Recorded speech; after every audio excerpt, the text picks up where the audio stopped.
Last week ਵੀ ਜਦੋਂ ਆਪਾਂ ਥੋੜੀ ਗੱਲ ਕਰ ਰਹੇ ਸੀਗੇ ਵੀ ਕੋਰਟਸ ਦੇ ਵਿੱਚ ਜਿਹੜੇ ਦੂਜੇ ਪਾਸੇ ਆ ਸਰਕਾਰੀ ਵਕੀਲਸ ਆ, ਉਹਨਾਂ ਦਾ ਰਵੱਈਆ ਅਸਾਈਲਮ ਨੂੰ ਲੈ ਕੇ ਪਿਛਲੇ ਸਾਲ ਤੋਂ ਲੈ ਕੇ ਇਸ ਸਾਲ ਦੇ ਵਿੱਚ ਕੀ ਤੁਹਾਨੂੰ ਆਸਾਂ ਉਮੀਦਾਂ ਹੈ? ਕਿੱਦਾਂ ਤੁਸੀਂ ਸੋਚਦੇ ਆ ਵੀ ਉਹਦੇ ਵਿੱਚ ਸਟ੍ਰਿਕਟਨੈਸ ਦਿਖੂਗੀ ਤੁਹਾਨੂੰ, ਲੀਨੀਐਂਸੀ ਆ ਕਿੱਦਾਂ, ਕਿਹੜੀਆਂ ਚੀਜ਼ਾਂ ਤੁਹਾਨੂੰ ਜਿਹੜਾ ਇਸ ਵਾਰ ਲੱਗਦਾ ਵੀ ਇਸ ਈਅਰ ਦੇ ਵਿੱਚ ਮੋਰ ਫੋਕਸਡ ਰਹਿਣਗੀਆਂ ਕੋਰਟ ਰੂਮ ਦੇ ਵਿੱਚ ਜਦੋਂ ਅਸਾਈਲਮ ਦੇ ਕੇਸਿਸ ਚੱਲਦੇ?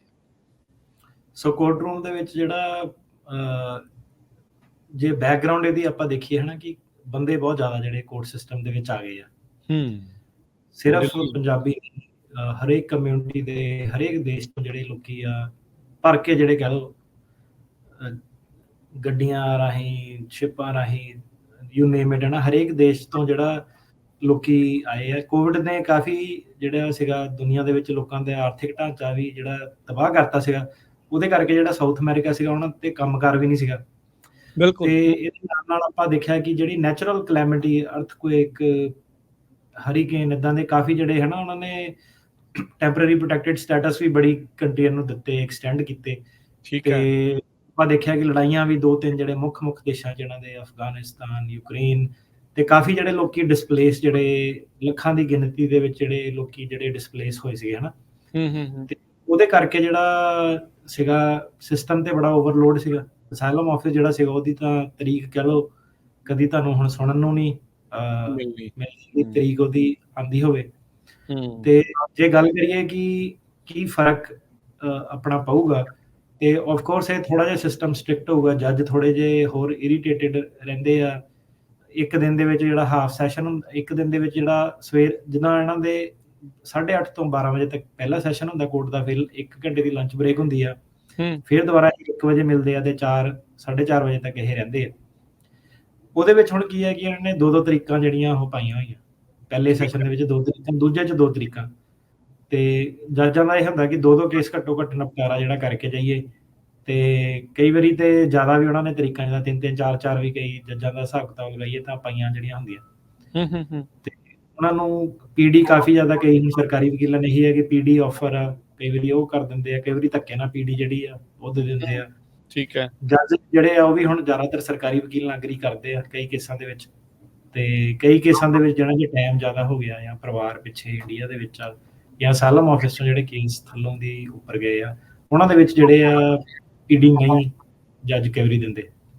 ਸੋ ਇਹ ਜਿਹੜਾ ਸਿਸਟਮ ਚੱਲ ਰਿਹਾ ਤੇ ਇਹਨੂੰ ਜੇ ਆਪਾਂ ਕਰੀਏ ਕਿ ਤੁਹਾਨੂੰ ਇਸ ਹਫਤੇ ਦਾ ਹੁਣ ਦੱਸ ਦਿੰਨੇ, ਅੱਜ ਦੀ ਦੱਸ ਦਿੰਨੇ ਆ ਗੱਲ ਹੈ ਨਾ ਕਿ ਕੀ ਅੱਜ ਦੀ ਕੱਲ ਦੀ ਜਿਹੜੀ ਗੱਲ ਦੱਸ ਦਿੰਨੇ ਆ ਕਿ ਕੀ ਸਾਡੇ ਸੀਗੇ 2-3 ਮੁੱਖ ਕਾਫੀ ਜਿਹੜੇ ਕੇਸ ਇੱਕ ਹੋਏ ਆ। ਸਭ ਤੋਂ ਜ਼ਿਆਦਾ ਜਿਹੜਾ ਸੀਗਾ ਉਹਦੀ ਆਪਾਂ ਵੀਡੀਓ ਵੀ ਹੁਣੇ ਅੱਜ ਸ਼ਾਮ ਤੱਕ ਮੈਂ ਪਾਉਂਗਾ।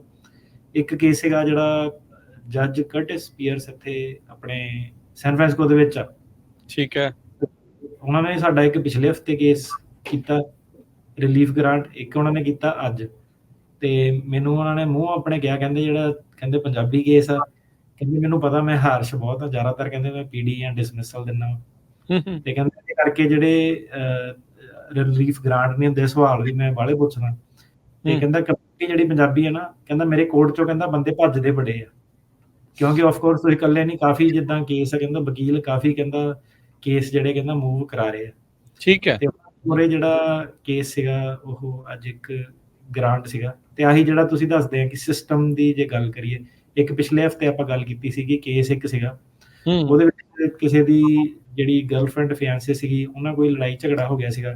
ਹਾਂਜੀ ਹਾਂਜੀ। ਸਰਕਾਰ ਨੂੰ ਆਪ ਕੰਟੈਕਟ ਕਰਕੇ ਗਵਾਹ ਬਣੀ ਸੀਗੀ, ਗਵਾਹੀ ਦਿੱਤੀ ਉਹਨੇ ਤੇ ਰਿਕਾਰਡਿੰਗਾਂ ਉਹਨੇ ਕੀਤੀਆਂ ਸੀਗੀਆਂ। ਤੇ ਮੁੰਡੇ ਦੇ ਬਿਆਨ ਕਾਫੀ ਡੈਰੋਗੇਟਰੀ ਸੀਗੇ ਕਿ ਆਪਣਾ ਕੇਸ ਨਕਲੀ ਹੁੰਦੇ ਆ, ਪੈਸੇ ਦੇ ਕੇ ਮੈਂ ਕਹਾਣੀ ਬਣਾ ਲੈਣੀ ਆ, ਮੇਰਾ ਵੀ ਕੇਸ ਨਕਲੀ ਆ ਸਾਰਿਆਂ ਵਾਂਗੂ, ਮੈਂ ਇਦਾਂ ਦੇ ਨਾ ਕਾਫੀ ਰਿਕਾਰਡਿੰਗ ਲੈ ਕੇ ਆਈ ਸੀਗੀ। 3-4 ਤਰੀਕਾਂ ਹੁੰਦੀਆਂ। ਕੇਸ ਬਾਲਾ ਜਿੱਦਾਂ ਉਲਝ ਗਿਆ ਸੀਗਾ। ਇੱਕ ਕਿਸੇ ਨੇ ਨਾ ਮੇਰੇ ਇੰਸਟਾਗ੍ਰਾਮ 'ਚ ਕਮੈਂਟ ਮਾਰਿਆ ਸੀ, ਕਹਿੰਦਾ ਇਹ ਨਾ ਕਹਿੰਦਾ ਸੌਖੇ ਕਹਿੰਦਾ ਕੇਸ ਲੈਂਦੇ ਆ, ਕਹਿੰਦਾ ਔਖੇ ਕੇਸ ਨਹੀਂ ਇਹ ਲੈਂਦੇ। ਇੱਕ ਭਾਊ ਨੇ ਕਮੈਂਟ ਪਾਇਆ ਸੀ ਕਿਸੇ ਨੇ। ਅੱਛਾ। ਮੈਂ ਕਿਹਾ ਲੈ ਦੱਸ, ਮੈਂ ਕਿਹਾ ਦੇਖਿਆ ਤਾਂ ਮੈਂ ਕਿਹਾ ਨਵਾਂ ਹੀ ਪਹਿਲੀ ਵਾਰੀ ਸੁਣਨ ਨੂੰ ਮਿਲਿਆ ਨਵੀਂ ਚੀਜ਼। ਕੇਸ ਦੇ ਵਿੱਚ ਕੀ ਸੀਗਾ ਕਿ ਵਕੀਲ ਨਾਮਚੀਨ ਵਕੀਲਾਂ ਤੋਂ ਨਾ ਬੰਦਾ ਆਇਆ ਸੀ ਕਿ ਹੁਣ ਕਲੀਨ ਬੋਲਡ ਹੋ ਗਿਆ ਵਾ। ਸਰਕਾਰੀ ਵਕੀਲ ਪਹਿਲੀ ਤਰੀਕ ਤੇ ਕਵੇ ਕਿ ਮੈਂ ਤੇਰੀ ਜਿਹੜੀ ਰਿਕਾਰਡਿੰਗ ਆ ਨਾ ਉਹ ਮੈਂ ਪਲੇ ਕਰਨੀ ਆ। ਠੀਕ ਹੈ। ਤੇਰੀ ਰਿਕਾਰਡਿੰਗ ਹੋਈ ਆ ਜਿਸ 'ਚ ਤੂੰ ਆਪਣੇ ਮੂੰਹੋਂ ਕਹਿ ਰਿਹਾ ਕਿ ਮੈਂ ਪੈਸੇ ਦੇ ਕੇ ਕਹਾਣੀਕਾਰ ਨੂੰ ਬਣਾਇਆ, ਸਾਰੇ ਇਹ ਕੇਸ ਨਕਲੀ ਹੁੰਦੇ। ਨਾਲ ਉਹਨੇ ਆਰਕੇਕੇ ਦਾ ਪੈਕੇਟ ਫਾਈਲ ਕੀਤਾ ਹੈਗਾ। ਠੀਕ ਹੈ। ਤੇ ਉਹਨੂੰ ਨਾ ਮੈਂ ਕਿਹਾ ਤੂੰ ਨਾ ਟੇਪ ਨਹੀਂ ਪਲੇ ਇਹਦੀ ਕਰ ਸਕਦਾ ਕਿਉਂਕਿ ਟਰਾਂਸਕ੍ਰਿਪਟ ਨਹੀਂ ਤੇਰੇ ਜਿਹੜੇ ਤੂੰ ਇਹਦੇ ਲਾਏ, ਜਿਹੜੀ ਕੋਡ ਹੈਗਾ ਉਹ ਕਹਿੰਦਾ ਕਿ ਟਰਾਂਸਕ੍ਰਿਪਟ ਹੋਣੇ ਚਾਹੀਦੇ ਆ, ਕਹਿੰਦਾ ਟਰਾਂਸਕ੍ਰਿਪਟ ਲਾਏ ਆ, ਪਰ ਮੈਂ ਕਿਹਾ ਜਿਹੜੇ ਟਰਾਂਸਕ੍ਰਿਪਟ ਆ ਨਾ ਇਹਦੀ ਸਹੇਲੀ ਨੇ ਤਿਆਰ ਕੀਤੇ ਆ। ਤੇ ਤਾਂ ਕਰਕੇ ਨਾ ਇਹਨੂੰ ਤੂੰ ਨਿਊਟਰਲ ਬੰਦੇ ਤੋਂ ਲੈ ਕੇ ਆ ਪਹਿਲਾਂ ਟਰਾਂਸਕ੍ਰਿਪਟ, ਫਿਰ ਆਪਾਂ ਟੇਪ ਤੇਰੀ ਜਿਹੜੀ ਪਲੇ ਆਪਾਂ ਕਰ ਸਕਦੇ ਆ। ਠੀਕ ਹੈ। ਸੋ ਸੀਗਾ ਟਾਈਮ ਟਪਾਉਣ ਵਾਲੀ ਕਈ ਵਾਰੀ ਗੱਲ ਹੁੰਦੀ ਆ ਕਿ ਟੈਕਨੀਕਲ ਧਾਰਾ ਤੇ ਤੁਸੀਂ ਕਿਹਾ ਕਿ ਨਹੀਂ ਅੱਜ ਨਹੀਂ ਗੱਲ ਸੁਣਨੀ, ਫਿਰ ਦੁਬਾਰਾ ਅਗਲੀ ਵਾਰੀ ਜਦੋਂ ਬੈਠਾਂਗੇ ਉਦੋਂ ਗੱਲ ਸੁਣਾਂਗੇ। ਕਿਉਂਕਿ ਕਈ ਵਾਰੀ ਕੀ ਹੁੰਦਾ ਕਿ ਉਦਾਂ ਜਿੱਦਾਂ ਬੰਦਾ ਹੁਣ ਫਸਿਆ ਜੇ ਟੇਪ ਪਲੇ ਕਰ ਦਿੰਦਾ, ਉਹਦੇ ਵਿੱਚ ਕੀ ਹੋਣਾ ਸੀਗਾ ਕਿ BIA ਦੇ ਕੋਲ ਮੈਂ ਜਾਣਾ ਸੀਗਾ ਉੱਪਰ, ਉਹਨੇ ਜੋ ਟੇਪ ਪਲੇ ਕਰਨੀ ਸੀਗੀ ਜੱਜ ਦੇ ਉਹਦੇ ਸਾਰੇ ਕੀ ਟੈਸਟਮਨੀ ਕੀ ਸੀ ਉਹਦੇ ਵਿੱਚ ਉਹ ਸਾਰੀ ਉਹਨਾਂ ਨੇ ਲਿਖ ਕੇ ਟਾਈਪ ਕਰਕੇ ਉੱਤੇ BIA ਨੂੰ ਭੇਜਣੀ ਸੀਗੀ ਕਿ ਆਹ ਜਿਹੜੀ ਟਰਾਂਸਕ੍ਰਿਪਟ ਬਣੀ ਆ। ਜੇ ਹੁਣ ਟੇਪ ਨਾ ਪਲੇ ਹੋਵੇ ਤਾਂ ਉਹ ਬਿਆਨਾਂ ਦੇ ਵਿੱਚ ਨਹੀਂ ਜਾਣੀ, ਉਹ ਐਜ਼ ਅ ਐਗਜ਼ੀਬਿਟ ਜਾਣੀ ਕਿ ਐਗਜ਼ੀਬਿਟ A 'ਚ ਇਹਨੇ ਟੇਪਾਂ 'ਚ ਇਦਾਂ ਕਿਹਾ। ਪਰ ਜਿਹੜਾ ਸਰਕਾਰੀ ਵਕੀਲ ਸੀਗਾ ਉਹ ਕੀ ਕਹਿੰਦਾ ਹੈਗਾ ਕਿ ਸਿਰਫ ਇਹਨੂੰ ਇੱਥੇ ਨਹੀਂ ਚੱਕਣਾ, ਇਹਦਾ ਉੱਪਰ ਤੱਕ 9th ਸਰਕਟ ਤੱਕ ਇਹਦਾ ਕੰਮ ਖਰਾਬ ਕਰਨਾ। ਜਿਹੜੀ ਟੇਪ ਆ ਉਹ ਪਲੇ ਕਹਿੰਦਾ ਮੈਂ ਕਰਨੀ ਆ ਤਾਂ ਕਿ ਜਿਹੜੀ ਉਹ ਫਿਰ ਭਾਸ਼ਾ ਜਿਹੜਾ ਉਹਨਾਂ ਦਾ ਟਾਈਪ ਕਰਨ ਵਾਲੇ ਜੱਜ ਵਾਲੇ ਉਹ ਸਾਰੇ ਜੋ ਟੇਪ ਕਹਿੰਦੀ ਆ ਉਹਨੂੰ ਟਾਈਪ ਕਰਨ ਡਿਸੀਜਨ ਦੇ ਵਿੱਚ। ਮਤਲਬ ਐਡੀ ਹੱਦ ਤੱਕ ਜਿਹੜਾ ਡਿਪਾਰਟਮੈਂਟ ਜਿੱਦਾਂ ਗਿਆ ਸੀਗਾ, ਕਈ ਨਾਮਚੀਨੀ ਉਹਦੇ ਵਿੱਚ ਜਿਹੜੇ ਡਿਪਾਰਟਮੈਂਟ ਆਫ ਹੋਮਲੈਂਡ ਸਿਕਿਉਰਿਟੀ ਦੇ ਵਕੀਲ ਸੀਗੇ। ਠੀਕ ਹੈ। ਜੱਜ ਨੇ ਵੀ PD ਦਾ ਕਿਹਾ, ਕਹਿੰਦਾ PD ਪੂਡੀ ਤਾਂ ਆਊਟ ਆਫ ਕੁਐਸਚਨ ਹੈ ਕਿ ਫ੍ਰੈਜੂਲੈਂਟ ਇਹ ਫਾਈਲਿੰਗ ਹੈਗੀ ਬੰਦੇ ਦਾ ਜਿਹੜਾ ਇਹ ਹੈਗਾ। ਤੇ ਜਿਹੜਾ ਕਿਸੇ ਨੇ ਕਿਹਾ ਕਹਿੰਦਾ ਪੁਰਾਣੀ ਲਾਈਵ ਆ, ਭਰਾਵਾ ਪੁਰਾਣੀ ਨਹੀਂ ਨਵੀਂ ਲਾਈਵ ਚੱਲਦੀ ਹੈ। ਤੇ ਜਿਹੜਾ ਫ੍ਰੀਵਲੈਸ ਅਸਾਈਲਮ ਦਾ ਜੱਜ ਕਹਿੰਦਾ ਉਹਦਾ ਧਾਰਾ ਜਿਹੜੀ ਉਹਦੀ ਡਿਸਕਸ਼ਨ ਹੋਈ ਸੀ, ਇੱਕ ਵਾਰੀ ਫਿਰ ਨਵੀਂ ਤਰੀਕ ਪਈ। ਜਿਹੜੀ ਸੀਗੀ ਉਹਨੇ ਟੈਸਟੀਫਾਈ ਕੀਤਾ, ਉਹ ਅਮਰੀਕਨ ਹੀ ਸੀਗੀ, ਗੋਰੀ ਸੀਗੀ, ਉਹਨੇ ਆਪਣਾ ਟੈਸਟੀਫਾਈ ਪੂਰਾ ਕੀਤਾ। ਜੱਜ ਕਵੇ ਕਿ ਬੜੀ ਸਟਰੋਂਗ ਵਿਟਨੈਸ ਹੈ ਨਾ ਕਿ ਜੋ ਕਹਿ ਰਹੀ ਹੈ। ਮਤਲਬ 3-4 ਘੰਟੇ ਬਹਿਸ ਬੂਸ ਉਹਨਾਂ ਪੂਰਾ 100% ਜਿੰਨਾ ਚੱਲਿਆ। ਕਾਫੀ ਕੰਪਲੈਕਸਿਟੀ ਸੀਗੀ, ਮਤਲਬ ਕਿ ਜੋ ਵੀ ਉਹਨੇ ਬੋਲਿਆ ਮੈਸੇਜ ਮੂਸੇਜ ਸਾਰੇ ਉਹਨੇ ਲਗਾਏ ਸੀਗੇ ਕਿ ਆਪਸ 'ਚ ਇਹਨਾਂ ਦੀ ਬਹਿਸ ਬੜੀ ਜਿਹੜੀ ਸੀਗੀ। ਤੇ ਇਸ ਤੋਂ ਬਾਅਦ ਕੀ ਹੋਇਆ ਕਿ ਫਾਈਨਲ ਜਿੱਦਾਂ ਆਪਣੀ ਆਈ ਕਿ ਜਦੋਂ ਉਹਦੀ ਟੈਸਟਮਨੀ ਕਨਕਲੂਡ ਹੋ ਗਈ ਕੁੜੀ ਦੀ, ਉਸ ਤੋਂ ਬਾਅਦ ਦੀ ਉਹਨਾਂ ਨੇ ਤਰੀਕ ਪਾਈ ਫਾਈਨਲ ਕਿ ਹੁਣ ਇੱਥੇ ਆ ਕਿ ਰੀਡਾਇਰੈਕਟ ਰਹਿ ਗਿਆ ਤੇਰਾ ਕਿ ਤੂੰ ਜੋ ਪੁੱਛਣਾ ਬੰਦੇ ਕੋ ਪੁੱਛ ਲੈ, ਹੈ ਨਾ। ਪੁੱਛ ਲਓ, ਠੀਕ ਹੈ। ਸੋ ਉਹ ਜਿਹੜਾ ਮੌਕਾ ਹੁਣ ਹੁੰਦਾ ਜਿਹੜਾ ਤੁਸੀਂ ਉਹ ਬੰਦੇ ਦੀ ਕੇਸ ਦੇਖਦੇ ਆ ਕਿ ਇੱਕ ਇਹੋ ਜਿਹਾ ਜੱਜ ਆ ਕਰਟਿਸ ਸਪੀਅਰ, ਜੇਕਰ ਨਾਰਮਲ ਕੇਸ ਨਹੀਂ ਬੰਦਾ ਕਹਿੰਦਾ ਕਿ ਯਾਰ ਇਹ ਪਾਸ ਕਰਦਾ, ਤੇ ਜਿਹਦੇ ਵਿੱਚ ਆਪਣਾ ਆਹ ਹੁਣ ਗਵਾਹ ਵੀ ਆ ਗਿਆ, ਰਿਕਾਰਡਿੰਗ ਵੀ ਆ ਗਈ, ਟਰਾਂਸਕ੍ਰਿਪਟ ਵੀ ਆ ਗਏ, ਤੇ ਆਪਣਾ ਨਾ ਉਹਦੇ ਵਿੱਚ ਆਪਣੀ ਜੱਜ ਸਾਹਿਬ ਨੂੰ ਉਹ ਫਿਰ ਦੁਬਾਰਾ ਲੈ ਕੇ ਅੱਜ ਮੈਂ ਟੇਪ ਜਿੱਦਾਂ ਪਲੇ ਕਰਨੀ ਆ। ਤੇ ਉਹਨੂੰ ਨਾ ਮੈਂ 2 ਆਬਜੈਕਸ਼ਨਾਂ ਕੀਤੀਆਂ ਕਿ ਇਹ ਪਹਿਲੀ ਗੱਲ ਇਹ ਹੈ ਕਿ ਬਾਇਸ, ਕਿ ਜੇ ਤੂੰ ਇਹਨੂੰ ਟਰਾਂਸਕ੍ਰਿਪਟ ਨੂੰ ਜੇ ਟੇਪ ਪਲੇ ਹੁੰਦੀ ਆ ਤਾਂ ਅਨਫੇਅਰ ਪ੍ਰੈਜੁਡਿਸ ਹੋਊਗਾ ਕਿ ਮਤਲਬ ਜਿਹੜੀ ਜੱਜ ਆ ਜਾਂ ਕੋਰਟ ਆ, ਜੱਜ ਕਹਿੰਦਾ ਨਹੀਂ ਮੈਂ ਵੇਖਿਆ ਵਾ ਇਹ, ਹੈ ਨਾ, ਕਿ ਮੈਂ ਤਾਂ ਸੁਣੀ ਆ ਟਰਾਂਸਕ੍ਰਿਪਟ। ਫਿਰ ਮੈਂ ਕਿਹਾ ਕਿ ਇੱਦਾਂ ਕਿ ਜੇ ਅਪੀਲ ਦੇ ਕੋਲ ਵੀ ਜਦੋਂ ਜਾਓਗੇ ਨਾ ਇਹ ਜੇ ਇਹਦੇ ਵਿੱਚ ਜਾਓਗੇ ਬਿਆਨ ਲਿਖੇ ਜਾਓਗੇ ਤੇ ਬੰਦੇ ਦੇ ਖਿਲਾਫ ਅਨਫੇਅਰ ਪ੍ਰੈਜੁਡਾਈਸ ਜਿਹੜਾ ਹੋਊਗਾ।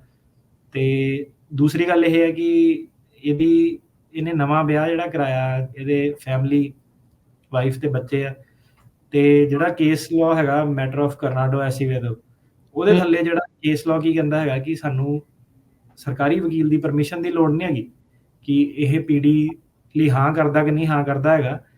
ਤੂੰ ਜਿਹੜੇ ਜੱਜ ਸਾਹਿਬ ਹੈਗੇ ਉਹ ਆਪਣੀ ਇਨ ਹਿਜ਼ ਓਨ ਰਾਈਟ ਉਹ ਜਿਹੜਾ ਕੇਸ ਆ ਇਹ ਡਿਸਮਿਸ ਕਰ ਸਕਦੇ ਆ।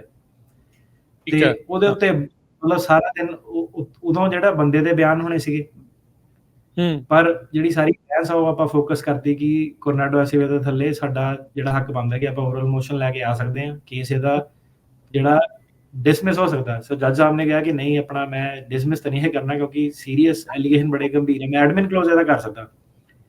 ਤੇ ਆਪਣਾ ਉਹ ਸੀਗਾ ਕਿ ਜੇ ਮੈਂ ਕਿਹਾ ਐਡਮਿਨ ਕਲੋਜ਼ ਹੁੰਦਾ ਤੇ ਫਿਰ ਕਿਉਂਕਿ ਕਰਨਾਡੋ ਐਸੀਵੇਦੋ ਥੱਲੇ ਵੀ ਉਹਨਾਂ ਨੇ ਲਿਖਿਆ ਕਿ ਜਿਹੜੀ ਸਰਕਾਰ ਆ ਉਹਨਾਂ ਨੂੰ ਇਹ ਇੰਟਰਸਟ ਹੈ ਕਿ ਉਹ ਕੇਸ ਨੂੰ ਟੋਟਲੀ ਜਿਹੜਾ ਡਿਸਪੋਜ਼ ਆਫ ਕਰੇ, ਪੂਰਾ ਉਹਨਾਂ ਦਾ ਨਿਪਟਾਰਾ ਕਰੇ, ਕਿਉਂਕਿ ਜੇ ਉਹ ਸਿਰਫ ਐਡਮਿਨ ਕਲੋਜ਼ਰ ਦਿੰਦੇ ਆ ਤਾਂ ਹੋ ਸਕਦਾ ਕਿ ਜਿਹੜੀ DHS ਆ ਉਹ ਵਾਪਸ ਜਾਵੇ ਆਪਣੇ ਕਮਰੇ ਦੇ ਵਿੱਚ ਤੇ ਵਾਪਸ ਆਪਣੇ ਆਪਸ ਜਦੋਂ ਆਫਿਸ 'ਚ ਬਹਿਸ ਕਰਨ ਤਾਂ ਅਗਲੇ ਮਹੀਨੇ ਫਿਰ ਦੁਬਾਰਾ ਇਹ ਮੋਸ਼ਨ ਪਾ ਦੇਣ ਕਿ ਇਹਨੂੰ ਰੀਓਪਨ ਕਰੋ ਕਿਉਂਕਿ ਇਹ ਫਰਾਡ ਕੇਸ ਹੈ ਨਾ।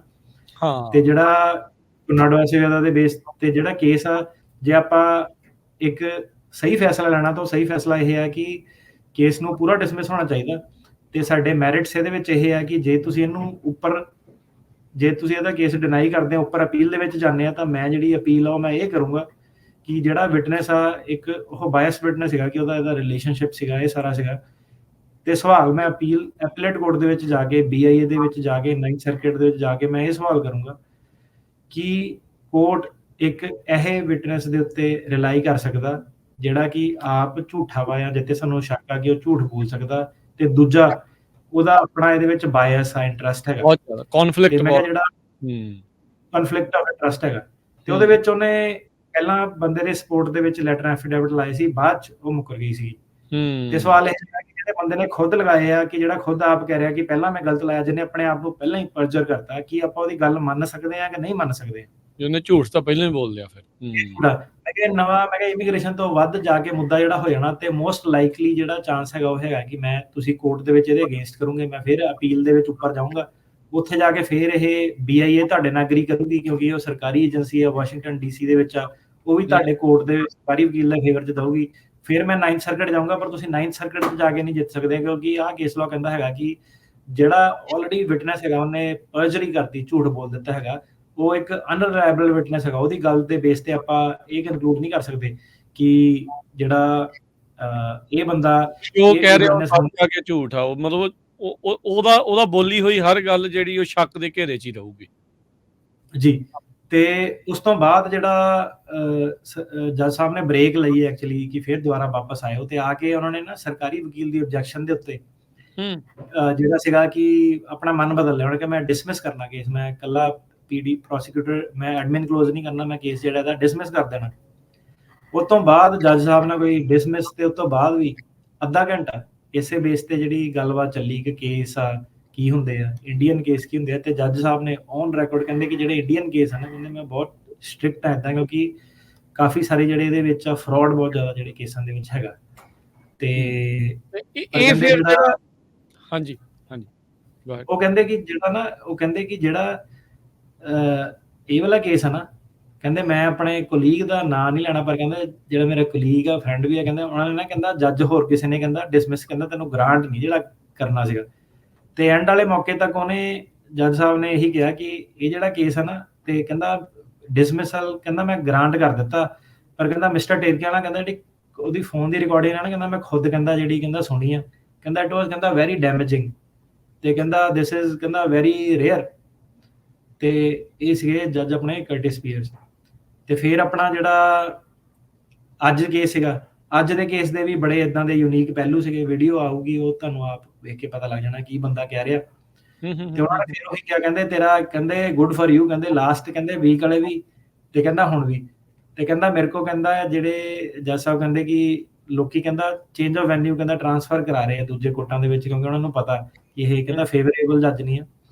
ਤੇ ਜਦੋਂ ਕੇਸ ਕਨਕਲੂਜਨ ਆ, ਮੈਂ ਉਹਨੂੰ ਇਹ ਕਿਹਾ, ਮੈਂ ਕਿਹਾ ਜੱਜ ਸਾਹਿਬ ਆਪਾਂ ਵੀ ਤੁਹਾਨੂੰ ਇੱਕ ਚੀਜ਼ ਕਹਿਣੀ ਚਾਹੁੰਦੇ ਆ ਕਿ ਮੈਂ ਕਿਹਾ ਕਮਿਊਨਿਟੀ ਦੇ ਵਿੱਚ ਰੈਪੂਟੇਸ਼ਨ ਤੁਹਾਡੀ ਸਟ੍ਰਿਕਟ ਜੱਜ ਹੀ ਆ, ਤੁਸੀਂ ਸਹੀ ਕਹਿ ਰਹੇ ਆ ਬਿਲਕੁਲ, ਲੋਕੀ ਤੁਹਾਡੇ ਕੋਲ ਭੱਜਦੇ ਆ, ਪਰ ਮੈਂ ਕਿਹਾ ਏਦਾਂ ਕਿ ਜਿੱਥੇ ਹੁਣ ਕਾਨੂੰਨ ਦੀ ਗੱਲ ਆ ਗਈ, ਕਿ ਜਿੱਥੇ ਤੁਸੀਂ ਮੈਟਰ ਆਫ ਕਰਨਾਡੋ ਐਸੀਵੇਦਾ ਦੇ ਥੱਲੇ ਤੁਸੀਂ ਜਿਹੜਾ ਸਟੈਂਡ ਲਿਆ, ਉਹ ਇੱਕ 95% ਵਾਲਾ ਜਿਹੜਾ ਜੱਜ ਵੀ ਹੈ ਨਾ, ਉਹਨੇ ਸਟੈਂਡ ਨਹੀਂ ਲੈਣਾ ਸੀਗਾ, ਉਹਨੇ ਕਹਿਣਾ ਹੈ ਕਿ ਇਹ ਬੰਦਾ ਫਰਾਡ ਹੈ। ਮੈਂ ਕਿਹਾ ਤੁਹਾਡੀ ਇਹ ਹੈ ਕਿ ਸਿਫਤ ਆ ਕਿ ਤੁਸੀਂ ਜਿਹੜਾ ਬਲੈਕ ਲੈਟਰ ਲਾਓ ਆ, ਕਿ ਉਹ ਵਾਲੇ ਕੇਸ ਦੇ ਥੱਲੇ ਤੁਸੀਂ ਜਿਹੜਾ ਸਟੈਂਡ ਲਿਆ, ਉਹ ਕੋਈ ਹੋਰ ਜੱਜ ਨੇ ਨਹੀਂ ਲੈਣਾ ਸੀ, ਕਿ ਤੁਸੀਂ ਉਹ ਲੈਣ ਦਾ ਜਿਗਰਾ ਰੱਖਦੇ ਆ। ਸੋ ਕਹਿਣ ਦਾ ਮਤਲਬ ਇਹ ਹੈ ਕਿ ਕਈ ਵਾਰੀ 9% 10% ਜੱਜ ਦੀ ਜਿਹੜੀ ਰੇਟਿੰਗ ਹੁੰਦੀ ਆ, ਇਹ ਡਿਪੈਂਡ ਕਰਦਾ ਕਿ ਤੁਸੀਂ ਮੰਗਦੇ ਕੀ ਪਏ ਆ। ਕਿ ਜਦੋਂ ਤੁਹਾਡਾ ਸਿਰਫ ਆਹ ਵਾਲੇ ਮੁੱਦੇ ਦੇ ਉੱਤੇ ਆ ਗਿਆ, ਰੀਲੋਕੇਸ਼ਨ ਦੇ ਮੁੱਦੇ ਤੇ ਗੱਲ ਛਿੜ ਗਈ, ਜਾਂ ਕੋਈ ਟੈਕਨੀਕੈਲਿਟੀ ਤੇ ਜਦੋਂ ਗੱਲ ਆ ਗਈ, ਤੇ ਜਦੋਂ ਟੈਕਨੀਕੈਲਿਟੀ ਵਾਲੀ ਆਰਗੂਮੈਂਟ ਨਾ, ਉਹ ਟੈਕਨੀਕਲ ਜੱਜ ਹੀ ਗ੍ਰਾਂਟ ਜਿਹੜੀ ਤੁਹਾਡੀ ਕਰਦਾ ਵਾ, ਤਾਂ ਕਰਕੇ ਜਿਹੜੇ ਨਾਨ ਟੈਕਨੀਕਲ ਬੰਦੇ ਉਹ ਭੱਜਦੇ ਆ।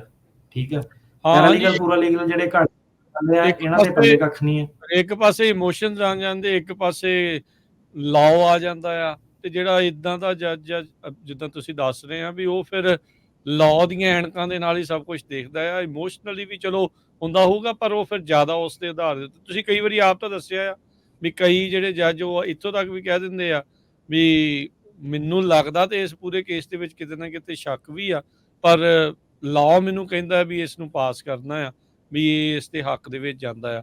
ਸੋ